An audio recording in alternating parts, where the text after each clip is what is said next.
Hi, welcome to Martin Hacks. Today we are going to learn something very cool, which is how to solve any problem.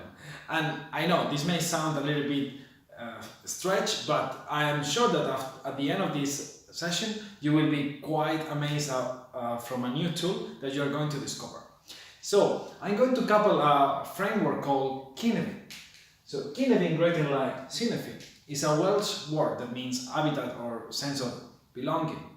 It's difficult to translate to English actually, but it's a framework developed around 20 years ago that tried to tackle problems within organizations and how we can categorize them in types of problems. Okay, so for example, problems inside of an organization could be classified as chaotic problems, so where we cannot see any patterns going around, complex problems, complicated problems, and simple problems.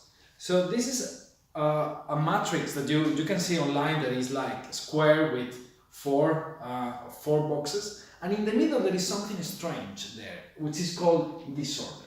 So most of the teams and organizations are actually working from a place of disorder. They don't really understand where they are to begin with. They don't know if the complex that they have is simple or is complicated. And this is the very starting point. We need to move our teams or our organizations from a moment of not knowing anything to a point where we actually know where we are. So this is the first step. We need to know where we are. And for example, we could be on a chaotic environment where we actually need to try first and try to see patterns because there is no history behind. We just need to go and act. We can be in an environment that is complex. There is not simple correlation between what is happening and what we see occurring. And this root cause analysis is sort of lost. In that moment, we may be better doing testing and iteration. When we move to more complicated problems, this is where typical strategy fits really well. So in complicated problems, we can actually analyze things and find where we should focus and what is the good practice. We could also be operating on a simple environment. And simple environment, we just simply need to categorize it and find automation or best practice. Now, the problem with many teams and organizations is that they may think that they are here, but they are actually there. And then try to do a lot of tests, experiments, but they may be wasting their time. They could just be doing automation and have a very good flow. On the other hand, many organizations try to run bread and butter type of business. However, they are in an environment that is much more complex or even chaotic. And this understanding is the very first step. This couples actually really good with the S-curve that I have created, which is basically how we generate value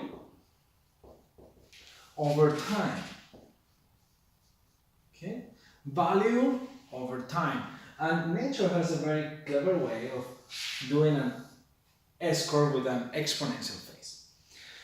Now, how this couples with the framework, and I will go even further, how this couples with design thinking, agile, lean, different ways of working that we have. So, if we are starting a project, it can be a digital IT project, your side hustle, anything. Sometimes we may be on a chaotic phase. We don't know what is going on. We actually don't even know our customer, right? So things may look a little bit like completely chaotic, right? Well, it's very interesting how some of the tools we have in the design thinking toolbox about understanding our customer and finding correlations could move us from a place of chaotic to a place of complex. So, for example, here we can use design thinking, right? We could also use other things that are similar to design thinking, some things about strategy, even I will say lean startup, about just launching a product and see how things are happening, will help us to understand the customer, find patterns, and move to test and iteration. So So design thinking here really interesting for that. After some point, and let's say here we have a minimum viable concept, we can start seeing some patterns, right? When we have some patterns, we can test and iterate around them, and then we can move to actually production with a minimum viable product. So we will move from very chaotic to complex to things that are actually going more or less according to plan. There is a root, so there is a root cost relationship, and that will be much easier for us to understand where to act. So that's where we can move also to work more with a strategy. I will say that here growth hacking, for example, works really good, and for example agile works really good. So it's the interaction between the test and iteration with the analysis and focus. So growth hacking, agile work really good after we have released a product. So in the typical dev or DevOps environment, this will work really well.